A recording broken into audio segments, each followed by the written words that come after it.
Hey, this is Brian Posehn, and you're watching Sinistermoon's Retro Reviews. Remember to like, comment, and subscribe. This show's totally metal, not for posers. Hey everybody, so today I'm going to talk about the Twin Diamond adapter from Laser Bear Industries.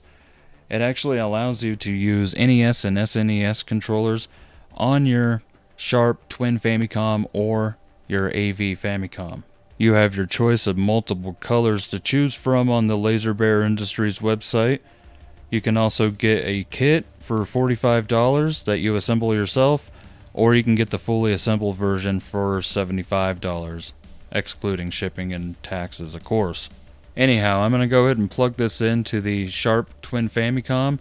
I'm going to put it through its paces, and then at the end of the video, I'm going to give you my final thoughts. So here's my Sharp Twin Famicom. Looks like I still have a disc inside of it, Xanic, and then on the other side is Twinbee. Excellent disc to have, both excellent games. And so it's actually going to go into the side here, this port right here. Just kind of match it up. That goes in really nice and firm. Doesn't seem to be loose at all. And it looks awesome. I really like the way that looks, and you can see the side profile here. Pretty cool. And so I need to go ahead and hook my Famicom up to a TV so we can put it through its paces. Alright, so I'm going to go ahead and start off with the standard NES controller, but before I do, I wanted to show you the length of the wire compared to the Twin Famicom controller wire. Like, okay, so you got all this here, still going, still quite a bit, keep going, there it is. So there's all the wire that you get with the standard NES controller, and here's all the wire that you get with the Sharp Twin Famicom. You can see it going to the back of the console. This is it. So, world of difference already. Certainly would have to sit right in front of your TV, or you'd have to have like a long AV cable going out to your TV if you wanted to use the standard, or well, the original controller that's hardwired into the unit. So I'm going to go ahead and power on. I got Gradius or Gradius, however you want to say it, in there. I'll get you pointed at the TV here. I'm just using my old HD TV because CRT TVs really look like crap through my camera. So, but here we go. You can see the start works, and everything seems to be functioning well. I have played this game with this controller already, and so I know for a fact that it works well with it. But I'm just doing it so you can see too. I love this game. One of my favorites. But yeah, there you go.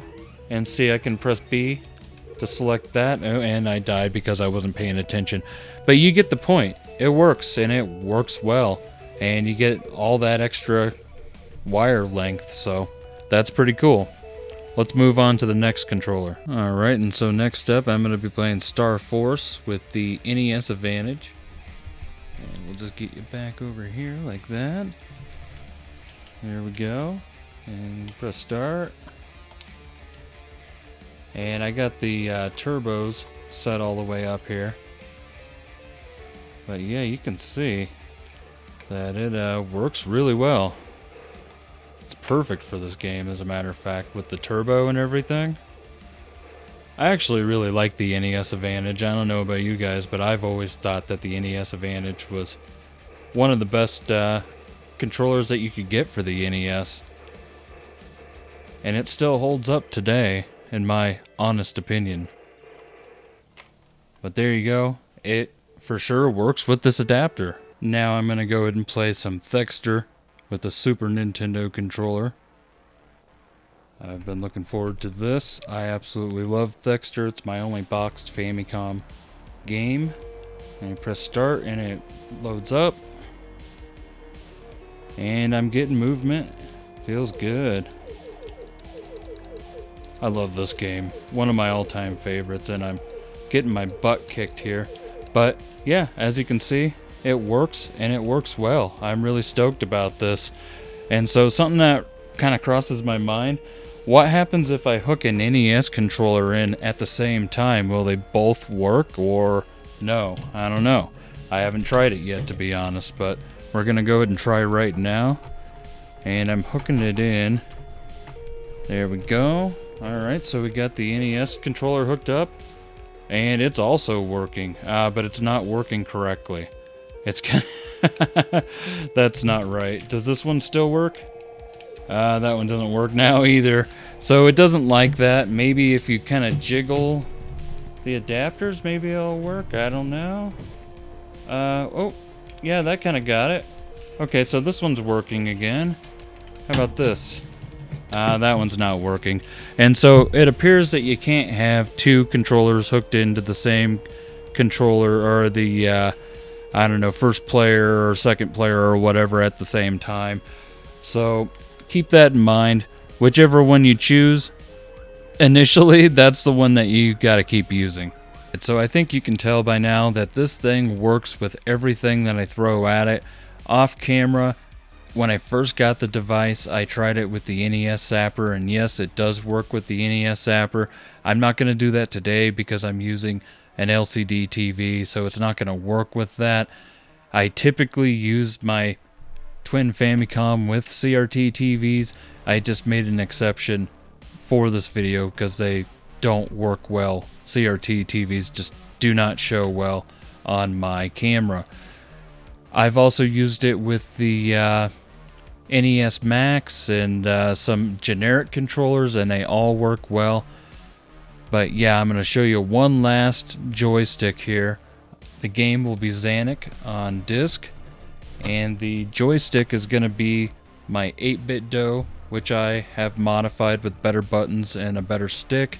I did make a video on that if you'd like to go check it out. I love this stick. It's amazing. It works really well, and it's going to be perfect with Xanic. And you can see that I went ahead and I put the adapter on an extension cable so it's not protruding out the side. It looks ridiculous. Like, it's better used with the extension wire. So I'm going to go ahead and power up, and we will get you pointed at the TV. Oh, wrong button. There we go.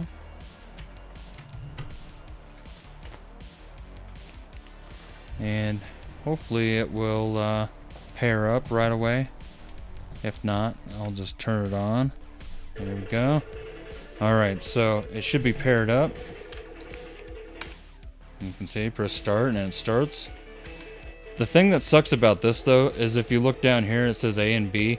That's how it swaps over the buttons from the NES. So what I did is I swapped the wires, and so it actually feels like B and A, like it should. Anyhow, I just talked over the game, didn't I? So let's start again. And I'm not gonna like really legitly play. I just kind of am doing this to show you that it does for a fact work. And it feels amazing. I absolutely love this joystick, and it feels amazing on shmups like Xanic. So now for my final thoughts, I'm gonna say that I really like this thing. It looks good. It feels good. It's high quality. It looks amazing on the side of the Sharp Twin Famicom.